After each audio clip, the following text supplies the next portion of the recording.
Hello everyone, this is CJNovo992 and today we are back with a brand new video, and this is a video that I promised I would sit here and make when we finally get information on whether or not fans will be back in the old stands. We were going to sit here and talk about it, and I couldn't wait for this video. Genuinely, I was going to be so excited because I'm able to sit here, say we are back baby, have a few wee one-liners and maybe a couple one of them, but I can't really do that, ladies and gentlemen, as yes, fans are back, which is brilliant.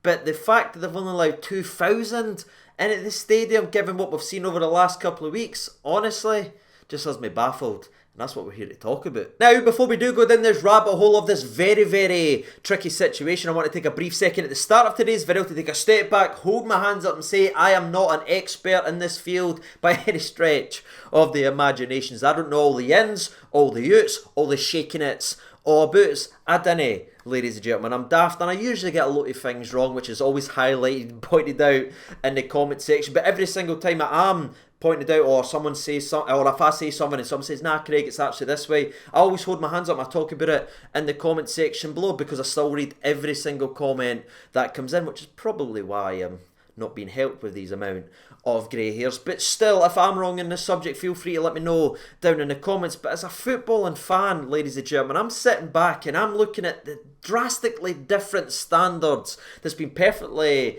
backed up and highlighted thanks to the Euros, to what we're now being told the story is for Rangers versus Arsenal. Which right there gives us the perfect transition, because a couple of days shy of the Euros final, which saw Italy obviously beat England on penalties with a crowd around 60,000 people in Wembley, and obviously the semi-final had a lot of people in there as well. We're a couple of days shy of seeing that. We're also a couple of days shy of watching Wimbledon have a full capacity crowd in there. We've obviously seen Murrayfield, we've obviously seen in the actual Euros in the same city, and what we will be talking about here, ladies and gentlemen, in terms of Glasgow, we saw Hampden hold 12,000 for a couple matches at the old Euros, or be allowed to hold 12,000 in there. We've seen fan zones being set up for the Euros, but despite all that and the precedent that's now been set from that, we've been kind of slapped down, and Rangers has been told, despite their best efforts,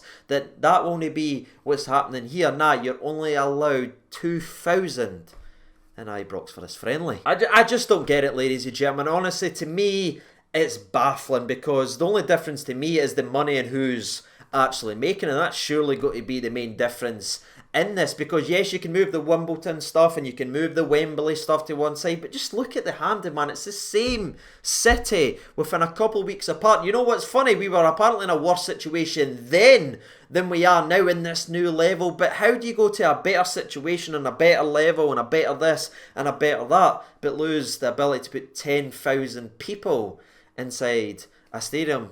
How's that progress? How's that an improvement in the situation? To me, it's a massive, massive step backwards, and it doesn't make any sense given what we're actually being told. Like, honestly, that line right there, how do you improve a situation but lose 10,000 people, really just keeps ringing round in the old noggin. I can't get over it. It just doesn't make any freaking sense. And listen, ladies and gentlemen, I'm not sitting here trying to minimalise people's safety and their health or anything like that. I understand that there has been a lot of people losing their lives and a lot of people's been badly affected by what's happening in the world. What I'm doing in today's video is trying to point out to you, when people are directly profiting from this, they're able to twist the rules and make it okay and say that it's alright, but when they're not, they're primarily benefiting from this subject, then it's a little bit different, and then this card's getting said and this keyword's getting said. All I want to do is make this make sense to me, and that's what I'm here and I'm ranting about. But Rangers has obviously released a statement early this morning. I think every single one of us read it who's obviously following them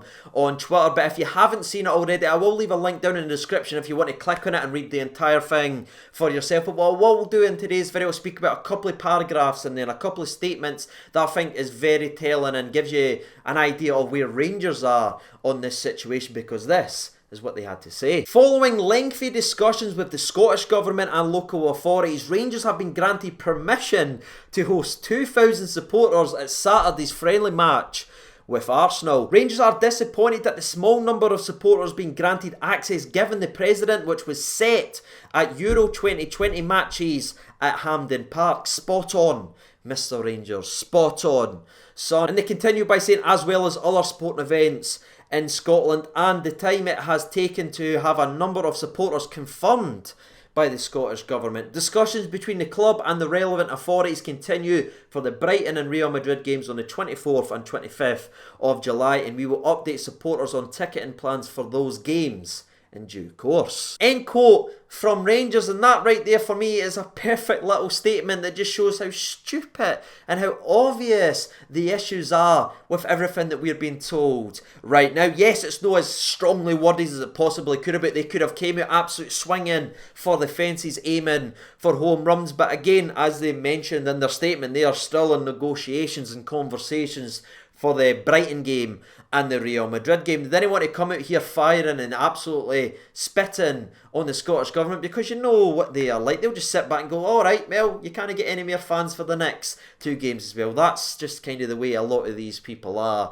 in the political positions that they are. They're just that way about them. As soon as you say no, and they get all defensive and they start going on the attack mode. So it does make sense why Rangers hasn't came out full pelt, but I can imagine if the same situation is had for the Brighton game and the Real Madrid game, I'm sure Rangers, and what should be happening is a lot of other clubs should be firing out here and speaking, because what we're seeing as football fans isn't good enough. Ladies and gentlemen, we keep hearing football's for the fans, blah blah blah. Well, they're locking all this up, they're making you pay extortionate prices for this, and now they are sitting back and tying supporters' hands behind their back and only allowing 2,000 people inside a stadium, despite a couple of weeks ago when they were making a hell of a lot of money, they allowed 12,000. Something's not right here, ladies and gentlemen. Something needs to be done, because this is a lot of bollocks. And again, I'm not going to sit here and constantly repeat myself, but I think it's important to keep on mentioning it. We were in a worse situation a few weeks ago. Now we're at a better level and a better situation, yet we are being punished. I mean,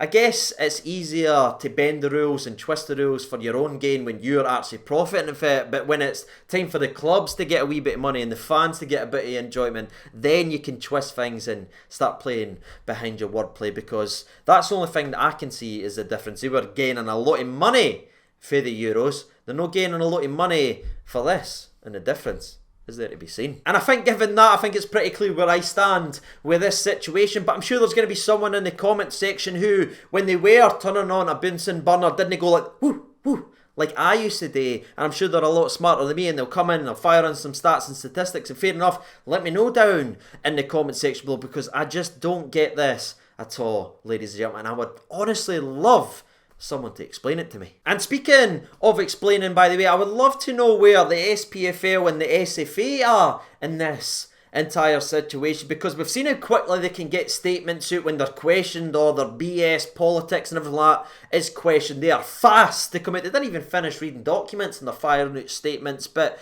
where their jurisdiction is and where they should be fighting for the fans that put money into these clubs and should be fighting for the clubs that keep them in a job, why is every single one of them silent? Where's the statements? Where's the backing up? Where's the fighting for the fans? Where's the fighting for the clubs? Because honestly, I've seen none for them, and that doesn't make sense to me either. Like, again, I'm not sitting here expecting them to sprinkle on some magic dust and this to be entirely fixed, but at least come out, show a bit of presence, back the clubs up, and try and help us get back into the stadiums, because is that no their jobs to help the Scottish game?